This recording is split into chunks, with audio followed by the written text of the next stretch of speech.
राजा सूरज सिंह अपने राज्य के चारों ओर सूखी जमीन को देख रहा था। धूप से तपती धरती जैसे कराह रही थी। खेतों में फसलें नहीं थीं, केवल बंजर मिट्टी थी। गांव के किसान निराश और थके हुए उसके सामने खड़े थे। उनकी आंखों में भूख और भय दोनों दिखाई दे रहे थे। किसानों, ये क्या हो गया है? हमारे राज्य की उपजाऊ भूमि को आखिरकार ये किसने निगल लिया? खेतों की फसलें आखिरकार सूख कैसे गईं? महाराज, ऐसा लगता है कि आसमान ने पानी बरसाना ही छोड़ दिया है। चारों ओर हाहाकार मचा हुआ है। हमारे राज्य में वर्षों से बारिश नहीं हुई है महाराज। राजा सूरज सिंह को ये सुनकर झटका सा लगा।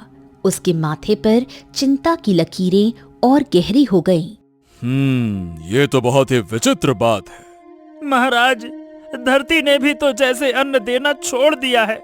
हमारा परिवार महीनों से भूखा है। अब तो सांस लेना भी भारी हो गया है महाराज। राजा सूरज सिंह किसानों की हालत देखकर भीतर तक हिल गया। तभी एक सैनिक तेजी से भागता हुआ उसके पास आया। महाराज, अब तो महल के अन्न भंडार भी समाप्ति की ओर हैं। लगता है कि सारे राज्य में आए भूखमरी की चपेट अब महल तक भी पहुंचने लगी है। ये सुनकर राजा सूरज सिंह पूरी तरह से घबरा गया। उसके पैरों तले जमीन खिसक गई। तभी उसके कानों में एक जानी पहचानी स्नेह भरी आवाज गूंजी। अजी उठिए, क्या हुआ? उठिए ना। राजा सूरज सिंह हड़बड़ाकर उठ बैठा। उसका शरीर पसीने से भीगा हुआ था और चेहरा डर से पीला पड़ गया था। हाँ, इसका मतलब मैंने सपना देखा। मैं सपना देख रहा था। आप सोते हुए काफी करवटें बदल रहे थे, जैसे किसी अंधेरे में भटक रहे हो, और आपका चेहरा भी डर से सफेद पड़ गया था। क्या कोई भयानक सपना देख रहे थे? हाँ रूप सुंदरी, मैंने बड़ा ही भयानक सपना देखा।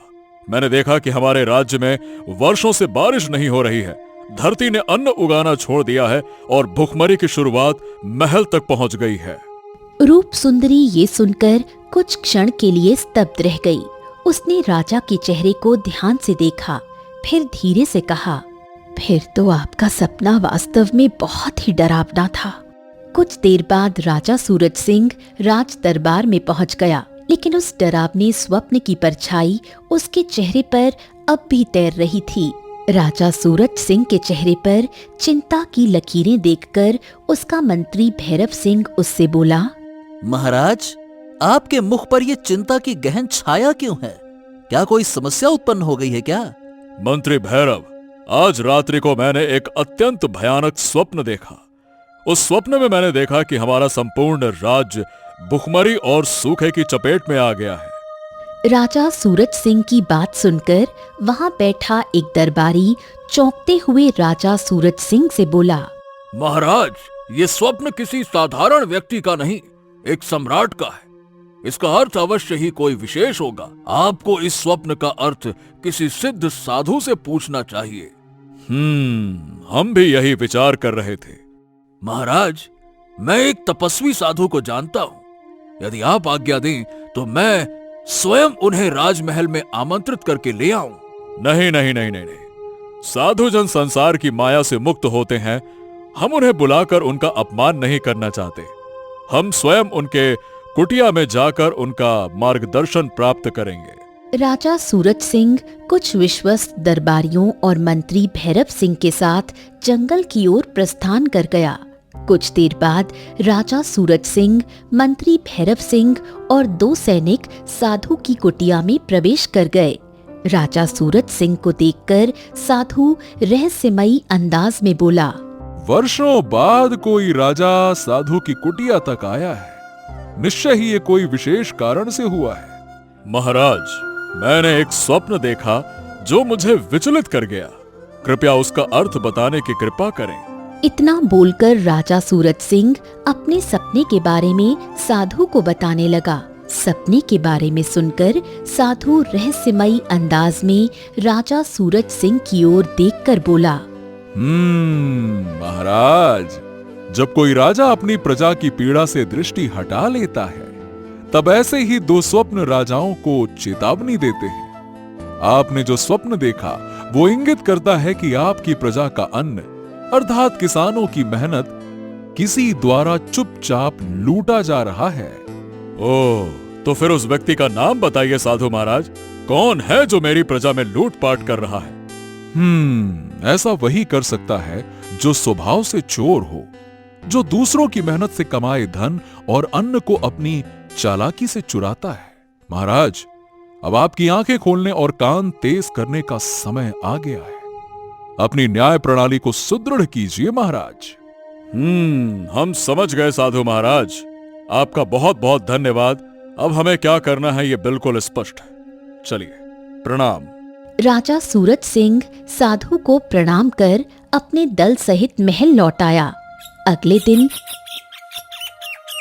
राजा सूरज सिंह राज दरबार में घोषणा करते हुए बोला, मंत्री भैरव, समस्त राज्य में यह घोषणा करवा दो कि आज से यदि कोई भी व्यक्ति चोरी करते पकड़ा गया तो उसे 50 कोड़े की सजा दी जाएगी। जाओ। ये सुनकर दरबारियों में खलबली मच गई।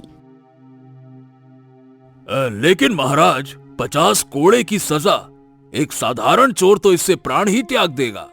क्या ये दंड बहुत कठोर नहीं है महाराज? नहीं नहीं नहीं, यही वो भय है जो राज्य को चोरों से मुक्त करेगा। साधु महाराज ने हमें बताया कि न्याय प्रणाली को सशक्त करना आवश्यक है।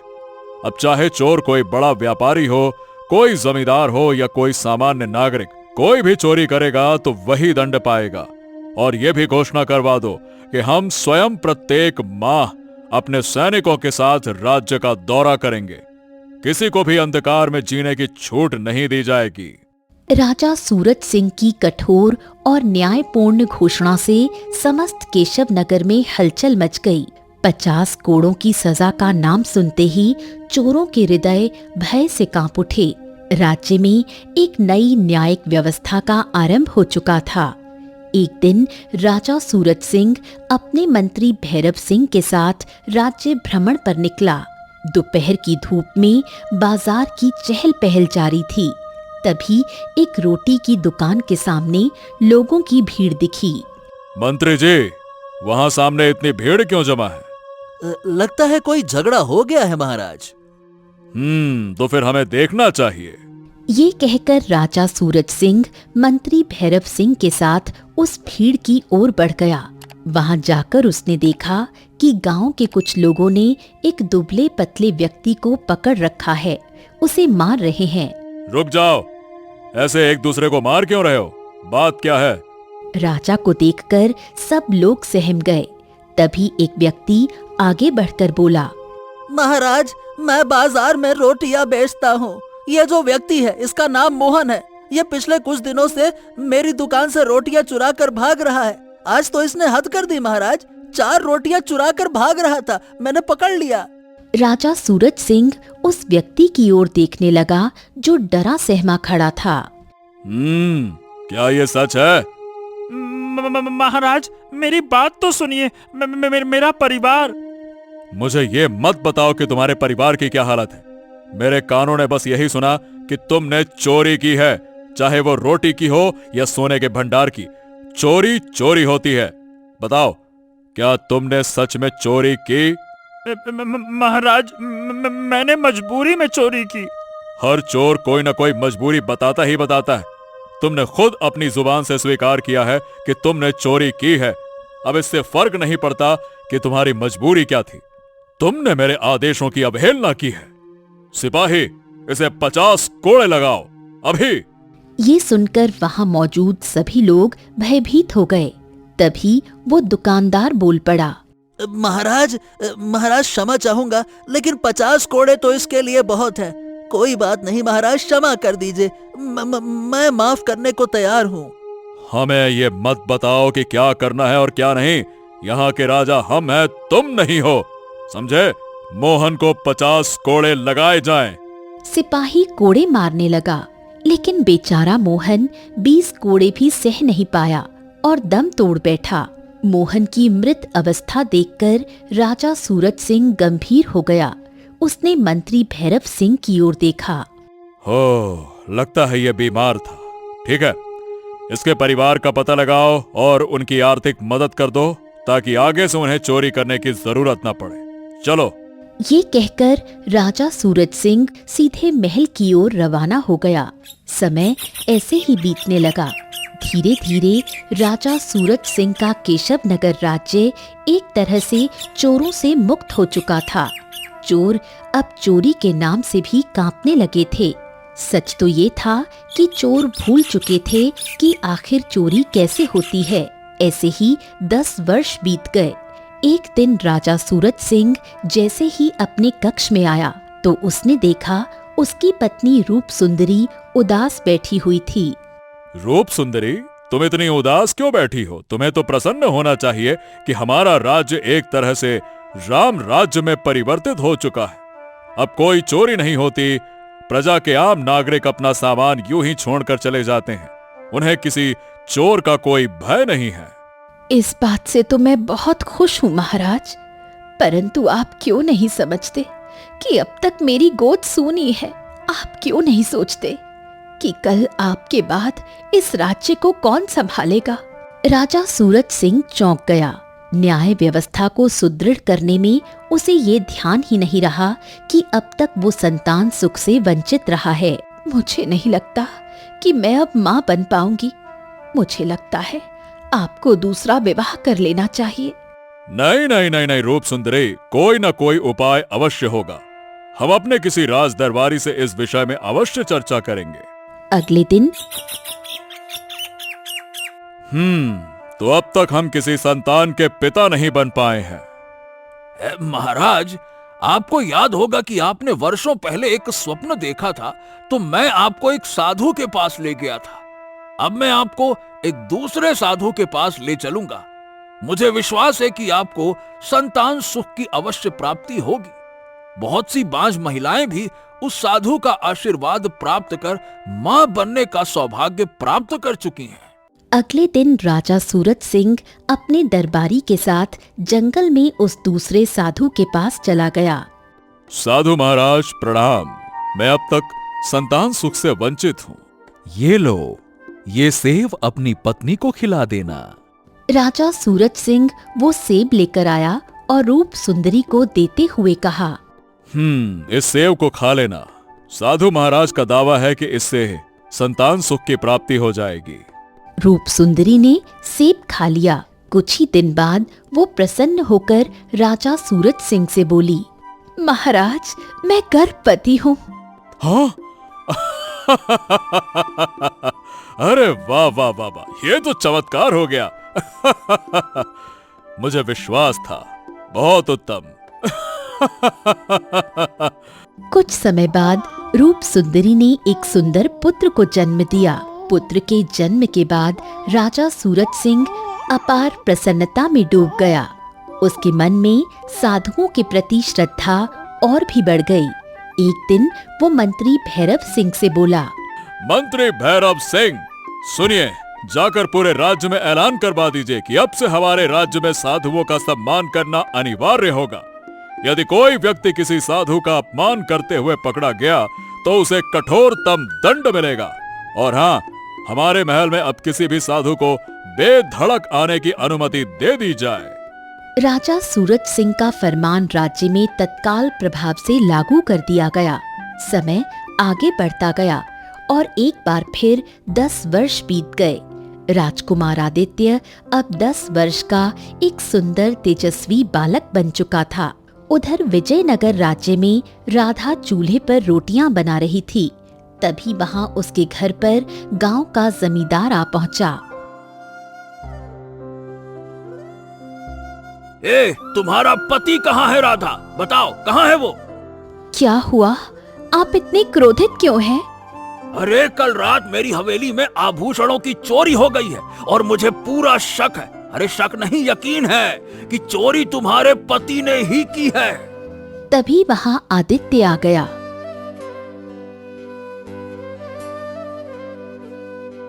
यहां से दफा हो जाओ जमींदार। तुम्हारे रौब से और लोग डरते होंगे, मैं नहीं। अगर मेरी पत्नी से ऊंची आवाज में बात की ना तो मुंह तोड़ के दूसरे हाथ में दे दूंगा। अरे वाह वाह वाह भैया, मुंह तोड़ के हाथ में दे दोगे। एक तो चोरी, ऊपर से सीना चोरी। बता, मेरी तिजोरी के गहने कहाँ चुरा कर बेच दिए? बता। तुम्हारे पास क्या प्रमाण है? कोई सबूत है क्या तुम्हारे पास? अगर प्रमाण होता ना बेटे, तो अब तक मैं तुम्हारे शरीर पर घोड़े दौड़ा चुका होता।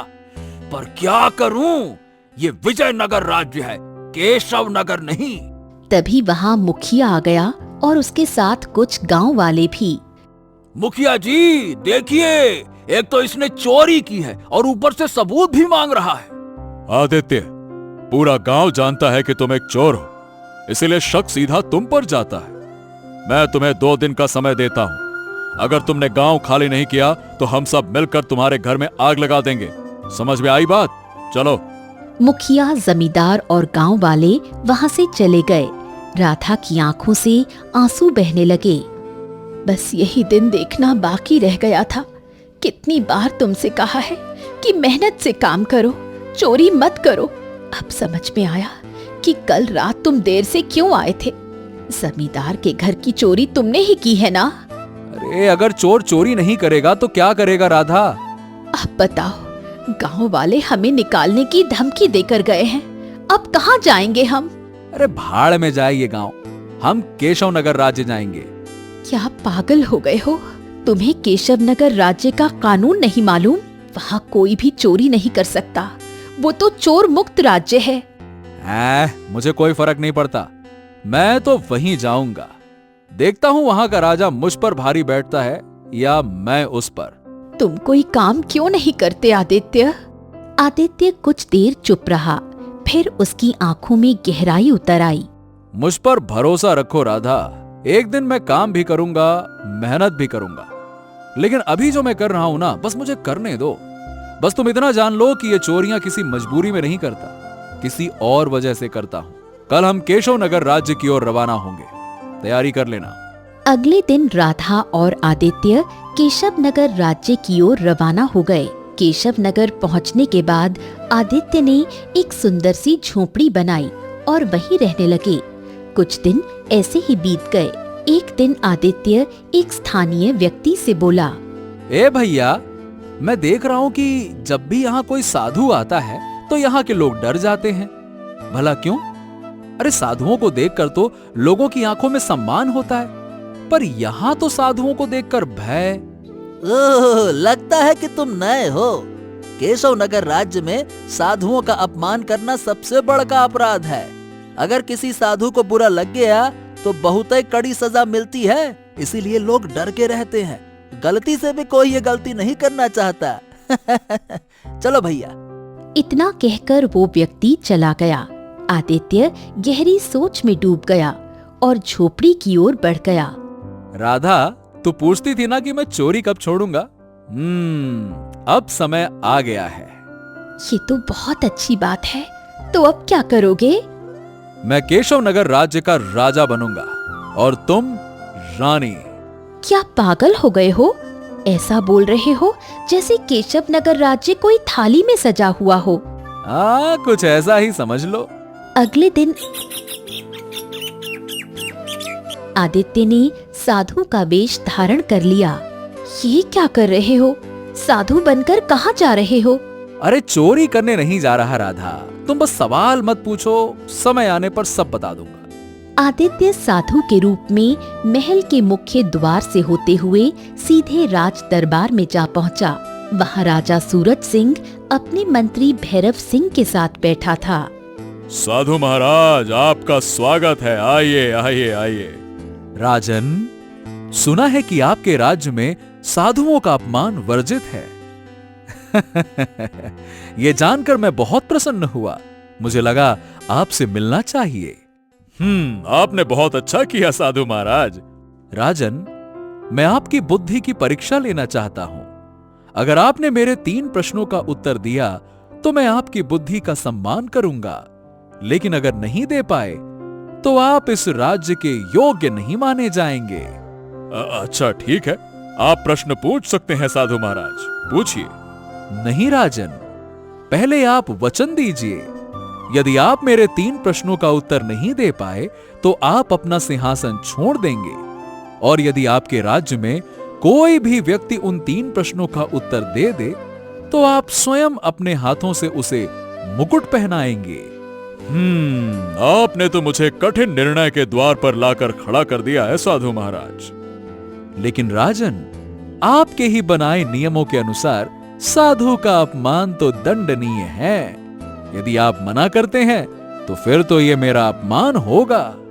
राजा कुछ देर चुप रहा, फिर गंभीर स्वर में बोला, ठीक है साधु महाराज, हम आपको वचन देते हैं। तो सुनो, ये है मेरे 3 प्रश्न।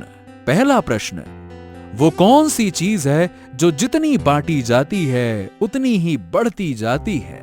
दूसरा प्रश्न, वो क्या है जो बिना पंख के उड़ती है, बिना मुंह के बोलती है और बिना शरीर के हर स्थान पर पहुंच जाती है?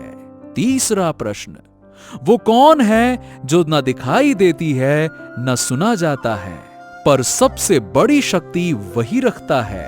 दरबार में सन्नाटा छा गया। राजा सूरज सिंह मौन हो गया। मंत्री भैरव सिंह भी सोच में पड़ गया। सारे दरबारी एक दूसरे का मुंह ताकने लगे। साधु महाराज, ये प्रश्न आसान नहीं है, हमें समय चाहिए। राजन, समय नहीं, उत्तर चाहिए, उत्तर। आपने वचन दिया है, यदि आप उत्तर नहीं दे सकते तो राज्य का निर्णय होना चाहिए फिर तो। राजा चुप रहा। भैरव सिंह भी नाकाम रहा। अंततः साधु ने घोषणा की, सारे राज्य में ऐलान करवा दीजिए मंत्री जी, जो मेरे 3 प्रश्नों का उत्तर देगा वही इस राज्य का नया राजा बनेगा। और यदि आपने वचन तोड़ा तो आपके महल और आपके राज्य की राख भी नहीं बचेगी। ये कहकर आदित्य, जो साधु के रूप में था, वहां से चला गया और राजा सूरज सिंह ने भारी मन से राज्य में ढिंढोरा पिटवा दिया कि जो कोई उनके 3 प्रश्नों का उत्तर दे देगा वही राज्य का अगला महाराज बनेगा। सुनो सुनो सुनो, ध्यान से सुनो। राजा सूरज सिंह की जय हो। राजमहल से विशेष ऐलान आया है, जो कोई दे पाएगा इन 3 प्रश्नों का उत्तर वही बनेगा अगला राजा। पहला प्रश्न है, वो कौन सी चीज है जो जितनी बांटी जाती है उतनी ही बढ़ती जाती है? दूसरा प्रश्न, वो क्या है जो बिना पंखों के उड़ती है, बिना मुंह के बोलती है और बिना शरीर के हर स्थान पर पहुंच जाती है? तीसरा प्रश्न, वो कौन है जो न दिखाई देता है न सुना जाता है, पर सबसे बड़ी शक्ति वही रखता है? सोचो, समझो और उत्तर लेकर राजमहल पहुंचो। सुनो सुनो सुनो। राज्य के कोने कोने में ये आवाज फैल गई। कुछ विद्वान चुप हो गए, कुछ पंडित सोच में डूब गए, पर राधा की झोपड़ी में कोई मुस्कुरा रहा था। आदित्य, तुमने सुना राजा सूरज सिंह ने क्या ऐलान किया है? हाँ, पता है, और वो ऐलान उससे मैंने ही करवाया है। क्या?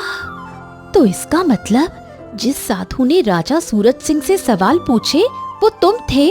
हाँ, वो साधु मैं ही था और अब मैं उन्हीं सवालों के उत्तर देने जा रहा हूँ। कहीं तुम पकड़े ना जाओ। हाँ, मैंने अपने जीवन में जितनी भी चोरियां की हैं आज तक कभी पकड़ा नहीं गया, और आज मैं अपने जीवन की सबसे बड़ी और अंतिम चोरी करने जा रहा हूँ। पूरे राज्य की चोरी, और वो भी राजा की आंखों के सामने। बस तुम देखते जाओ। चलो। तुम्हें कुछ हो ना जाए। हाँ, तैयार रहना महारानी साहिबा, क्योंकि जब राजा सूरज सिंह मुझे ये मुकुट पहनाएंगे, मैं सिंहासन पर बैठने लगूंगा तो सबसे पहले तुम्हें ही बुलाऊंगा, हमारी रानी साहिबा। चलिए। अगले ही दिन आदित्य सीधा राज दरबार जा पहुंचा। दरबारियों के बीच वो साधारण सा ग्रामीण आत्मविश्वास से भरा खड़ा था। तो क्या तुम जानते हो मेरे 3 प्रश्न के उत्तर? महाराज को सबसे पहले मेरा प्रणाम। जी महाराज, मैं बिल्कुल जानता हूं। तो बताओ, पहले प्रश्न का उत्तर दो। वो कौन सी चीज है जो जितनी बांटी जाती है उतनी ही बढ़ती जाती है? बहुत आसान है महाराज, ये तो प्रेम है। ओह, ठीक है। दूसरा प्रश्न है, वो क्या है जो बिना पंख के उड़ती है, बिना मुंह के बोलती है और बिना शरीर के हर स्थान पर पहुंच जाती है? ये क्या है? ये भी बहुत आसान है महाराज, विचार। ओह, और तीसरा, वो कौन है जो न दिखाई देता है न सुना जाता है, पर सबसे बड़ी शक्ति वो रखता है? आस्था। आस्था है महाराज। दरबार में सन्नाटा छा गया। राजा की आंखें चमक उठीं, पर आदित्य बिना रुके वहां से लौट गया। कुछ ही समय बाद वही साधु दोबारा दरबार में आया। वही स्वर, वही चाल। राजन, क्या तुम्हें मेरे तीनों प्रश्नों का उत्तर देने योग्य कोई मिला क्या? हाँ महाराज, किसी ने प्रेम, विचार और आस्था उत्तर दिए हैं। बिल्कुल सही उत्तर दिए हैं। जिसने भी ये उत्तर दिए हैं उसे आज ही राज्य का उत्तराधिकारी घोषित करो, और अगर सूरज ढलने से पहले तुमने ये नहीं किया तो तुम्हारे राज्य में भारी तबाही आएगी। महाराज, लेकिन आप जा क्यों रहे हैं? मैं तो आपके सामने ही अपना मुकुट सौंपना चाहता हूं, आप जाइए मत। मैं एक राज्य में 1 या 2 दिन से ज्यादा नहीं टिकता। मुझे तुम पर भरोसा है, क्योंकि तुम्हारे आंखों में एक साधु के लिए सम्मान है। साधु चला गया, पर राजा सूरज सिंह ने तुरंत सैनिकों को भेजा। ढूंढो, जो ये उत्तर देकर गया है वही केशव नगर का भविष्य है। सैनिक आदित्य की झोपड़ी पहुँचे और राधा को राजमहल ले आए, और फिर महल में पूरे दरबार के सामने। हाँ, तो आज से आदित्य केशव नगर का नया महाराज होगा। आदित्य को मुकुट पहनाया गया और सिंहासन पर बैठने के लिए बोला, और सिंहासन पर बैठने से पहले उसने राधा को पास बुलाया। आज तो मैंने राज्य जीता है, पर जीवन तो बहुत पहले ही तुम्हें दे चुका था। महल में नगाड़े बजे। राज दरबार में एक अप्रत्याशित घोषणा हुई जिसने सबको चौंका दिया था। सैनिकों, सूरज सिंह और उसके परिवार को बंदी बनाकर कारागार में डाल दो। ले जाओ। ये क्या कर रहे हो तुम आदित्य? तुम नहीं, आप। अब से मैं इस केशव नगर का नया महाराज हूं, और मेरा आदेश मानना इस राज्य के हर सैनिक और हर प्रजा का कर्तव्य है। क्षमा कीजिए महाराज, हम आदेश का पालन करने को विवश हैं। सूरज सिंह, रानी रूप सुंदरी और उनका पुत्र सैनिकों द्वारा कारागार में ले जाए गए। महाराज, आपने बहुत बड़ी भूल कर दी। राज्य किसी एक साधु के वचन से नहीं चलता। हाँ, मैं वचनबद्ध था, साधु को वचन दे चुका था। पर उस वचन की सजा आपकी पत्नी और पुत्र क्यों भुगते हैं? आप अब राजा नहीं रहे। आपके पास एक मौका है, एक गुप्त द्वार है महाराज, जिससे आप अपने परिवार को लेकर भाग सकते हैं। लेकिन यह गलत होगा। ओहो, अब आप राजा नहीं हैं। अब आपको पिता और पति की तरह सोचना होगा। सूरज सिंह चुप रहा और अपने परिवार को लेकर गुप्त द्वार से बाहर निकल गया। समय बीतता गया। आदित्य अब राजा था, लेकिन सूरज सिंह का परिवार झोपड़ी में जीवन काटने को विवश था। भूख और तिरस्कार उनकी पहचान बन गई। एक दिन राजा सूरज सिंह का पुत्र अपने पिता से बोला, पिताजी, मुझे भूख लगी है, मुझे रोटी खानी है। चिंता मत करो मेरे बेटे, मैं तुम्हें अच्छा भोजन लाकर खिलाऊंगा। इतना कहकर राजा सूरज सिंह अपने ही राज्य में भिखारी की तरह घूमने लगा। कुछ ही देर में उसकी नजर एक रोटी की दुकान पर पड़ी, जहां गरम गरम रोटियां बन रही थीं। उसकी आंखों में आंसू आ गए। मेरा बेटा रोटियां मांग रहा था और मेरे पास रोटी खरीदने के लिए धन भी नहीं है। क्यों ना मैं अपने ही बनाए हुए कानून को तोड़ दूं। अगर मेरे बेटे को रोटी नहीं मिली तो वो तो मर जाएगा। हाँ, मैं इसे चुरा लेता हूँ, बस एक बार, फिर कभी चोरी नहीं करूंगा। इस राज्य को छोड़ दूंगा, किसी दूसरे राज्य में मेहनत मजदूरी कर लूंगा लेकिन अभी अभी के अभी मेरे बेटे को रोटी खिलाना जरूरी है। हाँ। राजा सूरज सिंह ने 2 रोटियां चुरा लीं और भागने लगा। तभी दुकानदार ने उसे देख लिया।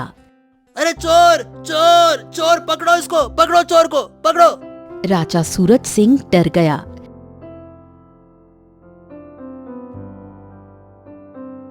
मूर्ख कहीं के, तुझे चोरी करने की क्या जरूरत थी? एक बार मुझसे कह देता तो मैं तुझे रोटी दे देता। तभी वहां एक सैनिक आ पहुंचा। इसे राज दरबार चलना होगा।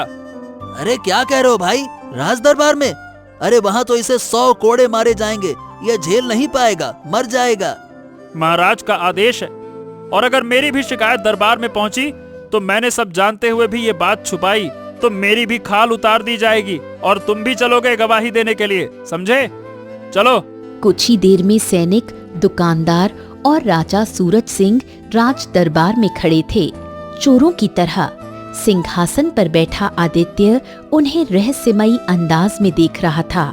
कौन है ये? महाराज, इसने चोरी की है इस दुकानदार की दुकान से। महाराज, इसने 2 रोटियां ही चुराई थी, लेकिन मैं नहीं चाहता इसे सजा मिले। अच्छा, और तुम क्यों नहीं चाहते हो कि इसे सजा मिले? अब आप स्वयं बताइए। कोई धन चुराए तो समझ में आता है, पर रोटी तो वही चुरा सकता है जिसकी भूख या उसके परिवार की भूख चरम सीमा पर पहुंच गई हो। जरूर कोई भूखा होगा महाराज, या इसका कोई अपना तड़प रहा होगा। इस तरह से सोचिए ना। आदित्य ने राजा सूरज सिंह की ओर गंभीर निगाहों से देखा। क्या ये सही कह रहा है? हाँ महाराज, मेरा बेटा 2 दिनों से भूखा है, मैं उसी के लिए चोरी कर रहा था। इतना सुनते ही आदित्य अपने सिंहासन से उठ खड़ा हुआ। यही बात 20 वर्ष पहले मेरे पिता भी तुमसे कहना चाहते थे सूरज सिंह। दरबार में सन्नाटा छा गया। उनकी पत्नी, मेरी माँ 2 दिनों से भूखी थी, बीमार थी, लेकिन तुमने क्या किया? उनकी बात सुने बिना उन्हें 50 कोड़े लगाने का हुक्म दे दिया। मेरे पिता पहले से ही बीमार थे, वो 50 कोड़ों की मार सह नहीं सके और इस दुनिया से चले गए। जब माँ को यह खबर मिली तो वो सदमा ना झेल सकी और उन्होंने मेरा साथ छोड़ दिया। तुमने रोटी चुराने के आरोप में मेरे पिता को मार डाला था। हाँ, यह सच है कि मेरे पिता कुछ दिनों से रोटियां चुरा रहे थे क्योंकि वो काम नहीं कर सकते थे और तुम्हारे राज्य में कोई उन्हें काम देने के लिए तैयार भी नहीं था। उस दिन वो 4 रोटियां इसलिए चुरा रहे थे ताकि वो मुझे खिला सकें, क्योंकि मैं 4 दिन से भूखा था, जैसे कि आज तुम्हारा बेटा 2 दिन से भूखा है। राजा सूरज सिंह का चेहरा पीला पड़ गया। दरबार के सारे दरबारी उनकी ओर देखने लगे। देख क्या रहे हो? ये कोई और नहीं, यही है तुम्हारा सूरज सिंह महाराजा, जो आज भिखारी बनकर उसी आरोप में अपने ही दरबार में उस व्यक्ति के सामने खड़ा है जिस आरोप में जिसने उसके पिता को रोटी चुराने के आरोप में मार डाला था। इतना सुनते ही दरबार हिल उठा। तभी महल में भागती हुई रानी रूप सुंदरी अपने पुत्र को लेकर दरबार में आ पहुंची। उसे पहले ही खबर मिल चुकी थी कि उसके पति को चोरी के आरोप में पकड़ लिया गया है। तो बताओ तुम्हें क्या सजा दी जाए? तुमने तो 50 कोड़े का नियम बनाया था, मैंने 100 कोड़ों का नियम बनाया है, बताओ। राजा सूरज सिंह फूट फूट कर रोने लगा। मैंने तो बस साधु बाबा के आदेश का पालन किया था। उन्होंने कहा था कि मैं अपनी प्रजा में न्याय नहीं कर रहा। उनका कहने का मतलब यह नहीं था कि तुम रोटी चुराते हुए किसी भी भूखे को 50 कोड़े मरवाओ। उनका मतलब था अपने महल पर ध्यान दो, जैसे कि मैंने दिया। पूरा दरबार चुप था। सब आदित्य की तरफ देख रहे थे। तुम्हारे ही महल का मंत्री जगन्नाथ पिछले कई वर्षों से जमींदारों के साथ मिलकर किसानों की जमीन हड़प रहा है। किसानों की जमीन मतलब उनकी मेहनत से उगाया हुआ अन्न। साधु कहना चाहते थे कि तुम उस अन्याय को देखो, ना कि कोई ऐसा कानून बना दो जिससे एक गरीब आदमी को कुछ कहने का भी अधिकार ना मिले। उस दिन के बाद से मैं वाकई एक चोर बन गया हाँ, तुम कहना क्या चाहते हो? वही साधु जिसने तुमसे सवाल पूछे थे, जिसने कहा था कि तुम न्याय नहीं कर पा रहे, वो साधु मैं ही था। हाँ, मैंने साधु का वेश धारण करके मैंने तुमसे तुम्हारी सत्ता छीन ली।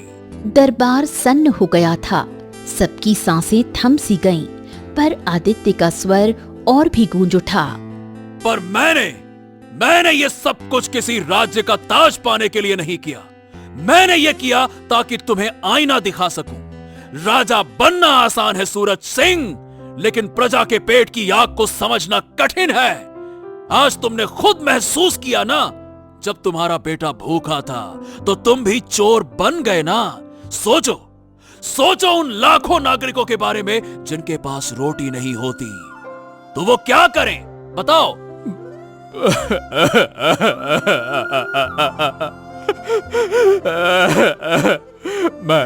मैं गलत था। मैंने कभी प्रजा की भूख को महसूस ही नहीं किया।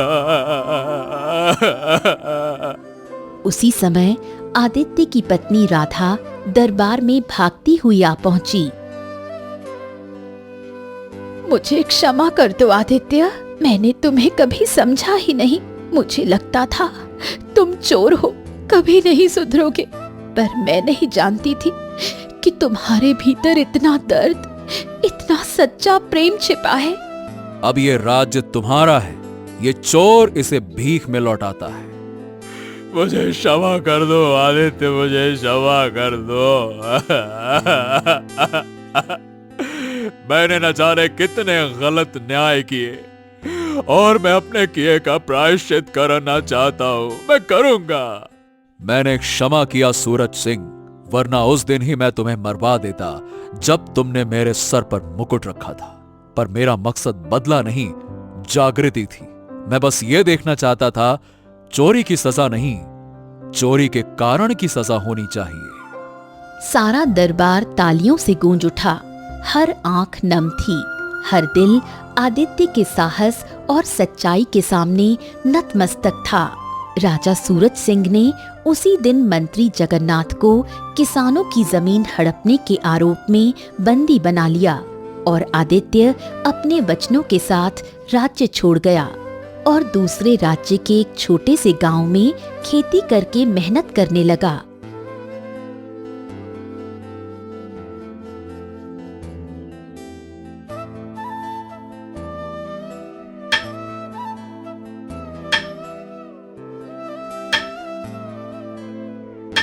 कुछ दिन बाद, अरे अब मेरा बदला पूरा हो गया राधा, अब तो मैं मन लगाकर मेहनत करूंगा।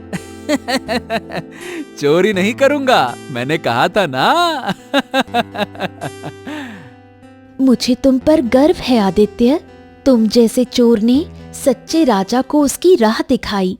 उस दिन के बाद राजा सूरज सिंह ने कभी किसी भूखे को सजा नहीं दी, बल्कि उसके घर भोजन पहुंचाया।